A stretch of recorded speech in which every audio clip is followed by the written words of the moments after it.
Hey, welcome to Blue Jacket Apiary. I'd like to say it's a gorgeous day, but quite frankly, it's overcast. It's a little gray, and I fully anticipate possible sprinkling / rain while I'm out here. So I wanted to try to sneak in a quick hive inspection. I know it's been about a week and a half since I was last out here. Made a couple of small changes. A couple of things had me a little nervous, but we're gonna hopefully get to take a peek today into the 5 hives, see what we got going on, and hopefully things are better. I have seen a whole lot of goldenrod in my area up and down some of the side roads. So I know there's nectar out there. I'm hoping, knock wood, that my bees have been busy, really busy getting out and getting into it. Just in preparation for spring, I hope, or just in preparation for winter, excuse me. I hope they're out there. I hope they're busy. I hope they're getting it in. We have had some rain off and on this last 24 hours. So I'm hoping that, well, we'll see. You know, I'm hoping that they've been out there and they were getting some before the rain all washed it away. But we're going to go out there and we're going to take a look. We're going to see what the hives look like. Stay tuned. All right, so we've got our carniolan hive. You'll notice it's down to 1 box. I took one off last week because I just didn't have the size, and I didn't see anything in there that showed me they were out working any sort of nectar source. But we're going to take a peek, then we'll look in the Russian hive, and we'll look in the survivor from last year, and then of course the splits from early this year. We'll see how they're doing. My initial peek walking up to the hive, they're all busy. I've seen bees in and out of all of them, so we're going to take a peek first at the carniolans. Stay tuned. All right, so carniolan population appears at first sight to be just about the same as it was last week. Initial inspection, I don't see anything that gives me any reason for any sort of concern, but we're going to pull some frames and see what we see. All right, they've been busy. There is some capped honey in there. Maybe not quite as much as I might like, but there is some. So they're working it. I didn't see any brood. So that gives me a little, I guess, a reason to be concerned. But I also don't see any queen cells. So I'm not as concerned as I might normally be. Having never worked with carniolans, I'm assuming that they've just slowed down because fall's on us, or will be tomorrow, and winter is coming, and so they're just, the queen's done laying, and so what she's got is what she's got, and they're out getting honey, getting nectar right now so they can make some honey. Like I said, there's some in there, maybe not quite as much as I might like, but I'm going to give them the opportunity to keep working it. So stay tuned. The Russians are next. All right, as you can see, the Russians have been busy. That's all freshly drawn. All of this was foundationless when I put it in, so they've got quite a few frames in there of honey, and I am happy. So let's take a peek. All right, all of that is freshly drawn. There is foundation on there, but there was nothing on there when this all started. So you can see they have been extremely busy. All of that freshly capped honey, they're working on capping some nectar as well. I see that. Yeah, they're busy, all right. I may have to take a frame or two of this to put into the carniolans if they don't get their act together. Just share the honey to get them through the winter, because man, they have been busy, and I love it. Love it, love it. That is what I'm talking about right there. Freshly drawn. Yes, sir. They've been busy. That is a lot of freshly drawn comb. If this had not been, if this had been foundation and they didn't have to draw the comb, I venture to say this box would be full. If I had foundation and it already had wax on it and things were going great, and this was like year 3 or 4, I bet this box would be full, and that makes me happy. All right, we're gonna pull this box and see what the bottom box looks like. I am extremely hopeful. You know, I had considered pulling a bunch of frames, but I don't think I'm going to. I can see down among the bees and between the frames, and they're putting honey down here too, and I am happy about that. Right now I've got a queen excluder on there, and I may just pull that off. I may pull that off and leave them the second box here that they're working. I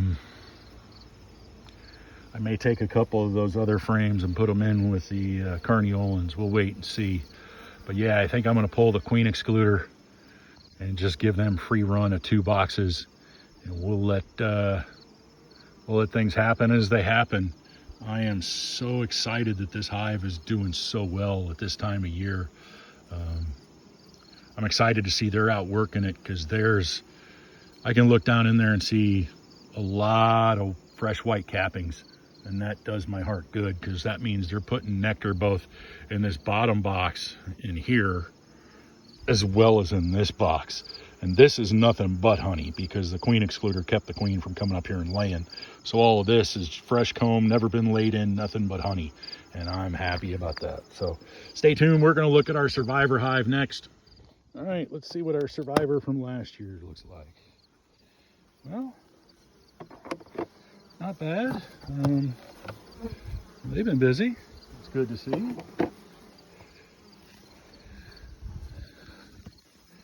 Quite a bit of fresh drawn comb in there. Makes me happy. They've been busy like the Russians have. Again, this is my survivor from last year. So if you've been around now, you know that these bees they come from an Italian line. So the queen, they tend to be extremely good gatherers, but the queen also doesn't stop laying. She lays till she lays till she lays and just doesn't stop. Whereas like the Russians and the carniolans, they tend to slow down when nectar gets to be tight. The queen tends to slow down. Italians, they don't do that. The queen, she just keeps right on laying. And so while they tend to have larger populations, and which is okay, they tend to go through some resources simply because the queen just doesn't slow down. So, you know, there's that. So let me get a couple of frames pried and we'll take a peek. All right, you can see they've been busy. Drawing some comb, putting away some nectar. Oh yeah, all of that's freshly drawn. And that's in the last couple of weeks. So I am fully happy with this hive. This frame, pretty heavy. There's quite a bit of nectar just waiting to be capped. And I can say that about these last few frames. I'm not gonna bother pulling. But as you can tell, man, these girls love their propolis. Holy cow. I had to work and work hard just to get all those frames out of the way and moved so I could get a good shot, because they had everything just propolized in place. So I'm gonna pull this box. We'll take a peek in the bottom box and see what it looks like. Stay tuned. All right, this is another one I don't think I'm gonna bother. They've got big, they're capping nectar. I can look down in there and see some fresh cappings in between the bees when I smoke them down.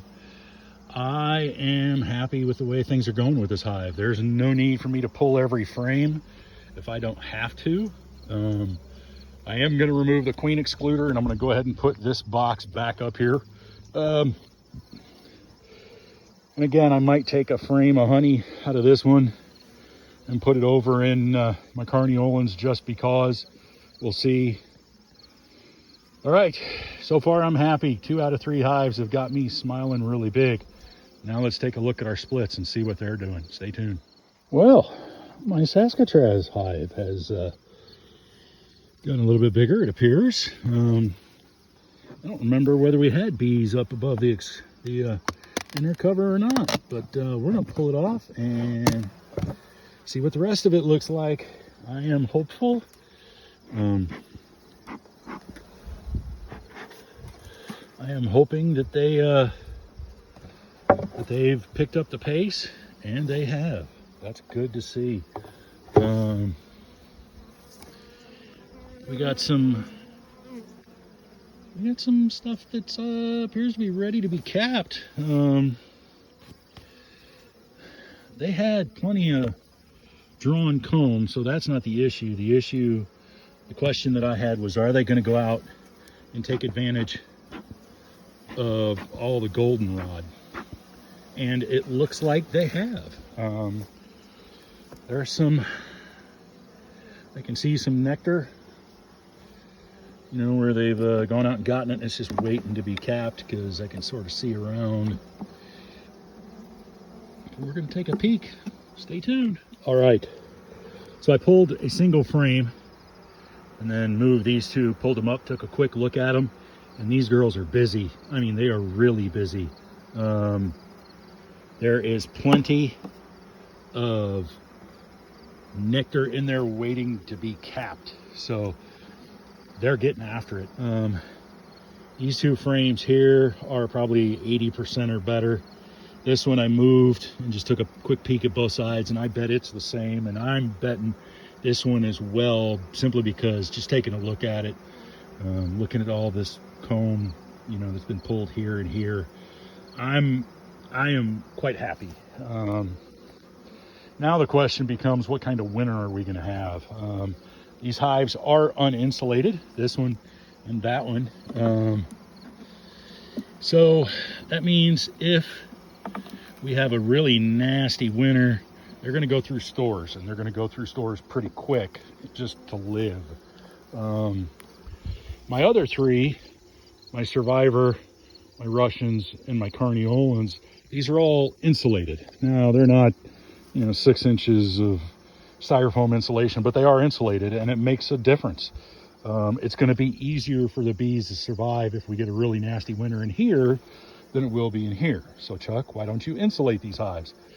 That's a great question, and I probably could, you know, throw something together, cut off some 4-inch foam, stuff it around there, insulate the top, you know, somehow zip tape it together. I probably could do that, but I'm not, and here's why. My goal is to have survivors. And this hive made it through a winter last year with no insulation in one of these boxes. These I just bought this year and transferred them in. That hive and that hive are a nuke from this year. So I've got nuke on the end, nuke here. This is a survivor from last year, and they made it through in an uninsulated cedar box. So if these girls and those girls make it through winter, then I might again splurge next year and buy another couple of these, put them in there, and increase my odds. But I want to make sure that what I've got here is good stock, good survivors, good gatherers, comb on the comb, and so far I'm happy with the vast majority of it. So I'm going to put this all back together, and then we're going to take a peek in that one. Stay tuned. So my first glance down into my split from earlier this year, I think they've gotten a little bit bigger since last time. Oh yeah, holy cow, they've exploded. My goodness, I am a happy man, and they've been busy. Wow. I'm not going to bother pulling anything because I am happy with that. Holy smokes. There is plenty of, yeah, they've done a lot of work. They've been busy, and that does my heart good, because that means that they've been gathering like mad, and I think they have, because, wow. I'll pull one frame just to see if I can get it out and see what it looks like.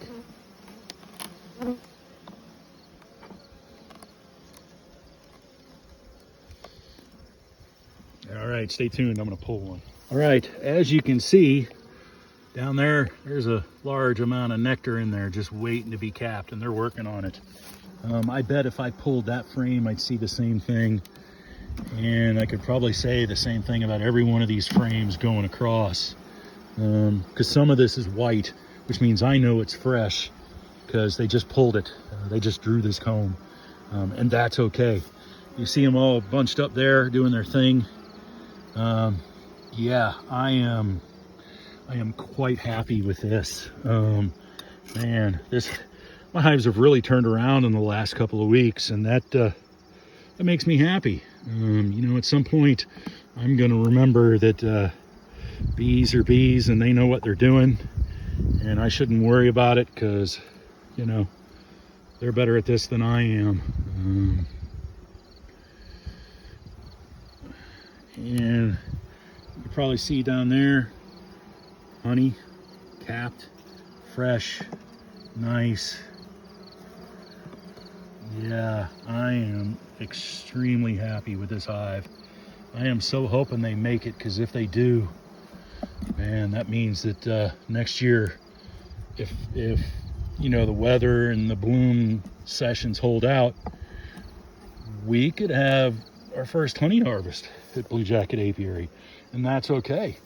So yeah, I'm happy. Let me put this all back together, and then we'll do our final wrap up. Stay tuned. All right, so what did we figure out today? Well, we figured that I need to just relax a little bit. A little bit of concern last week, but not too much. And then I went out today, and any concerns I had are gone. We'll start from the right. My two splits. Well, the split that I did earlier this year, and then the Saskatchewan Queen thing, hive, survivor, whatever you want to call it. They're doing well, and those girls are working it. Man, the goldenrod is in bloom, and they are taking advantage of every single one of them, because that's the only thing I can think of.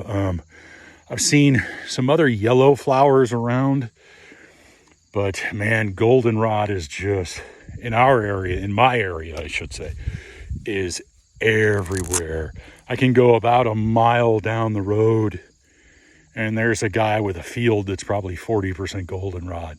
It's just a field that he's open that he uses for grazing. So it's just overgrown, but there's a ton of goldenrod out there, and I hope my girls are out there working it. And evidently they are, because my survivor from last year and my Russians, they look amazing. The hives have gotten bigger. I pulled the queen excluders because they're just killing the second boxes. And I may end up next week, depending on how things look around the first part of October, I may pull a couple of those frames of honey and stick it in the carniolan hive, because they're getting some nectar in, just not quite as much as the other two. I've never worked with carniolans, so this may be just how they are. I don't know. This is a learning curve for me. You know, this is only my second year, and I've talked about this before, but all of my hives I would call first year hives. 2 of the 5 are nukes. I've got one survivor from last year, but I split it back in May, if you remember. So that really took it down to a nuke size, and the split became a nuke size. And then, of course, I had that whole queen fiasco. You can go back in the videos and watch how that worked out and what led up to it. So I had to buy a queen and stick her in there. So these are all first year hives, so there's no honey going to be taken from them this year. Whatever they put away for winter, they've got to get through winter with, and I'm okay with that. But next year it's on like Donkey Kong. Okay, I'm not going to split them. I'm not going to do anything. Whichever hives survive, they're gonna be with me for another year, and I'm going to see how they work it. And depending on how things work out, maybe I'll pick up another hive or 2. I don't know. I got to find a place to put them, because I think my area might support 5 hives. I just don't think they'll be able to support, 7, 8, or 10. I could be wrong. I don't know. I hope I am. But I'd rather have 2 or 3 hives on somebody else's property and sort of split some of the honey with them, or come to some sort of deal, because, man, I really want to turn this into a serious hobby, some hobby that can offer me some returns for all of my work. I know that's not what hobbies are all about, but it would be able to be nice. It would be nice to be able to, get some of the investment back, and convince Mrs. Blue Jacket that, you know, I haven't spent a bunch of money on a bunch of bees and stuff and get nothing out of it other than some relaxing time. So, all in all, I'm extremely happy. Every one of those hives is doing well. Carniolan's are a little behind, but I'm okay with it. So I'm going to sign off. Y'all take care. Thanks for coming along this journey with me, because that's exactly what it is. Every time I go out there, I learn something new. And I'm okay with it. I love learning, especially about bees. So y'all be nice to each other. Be kind.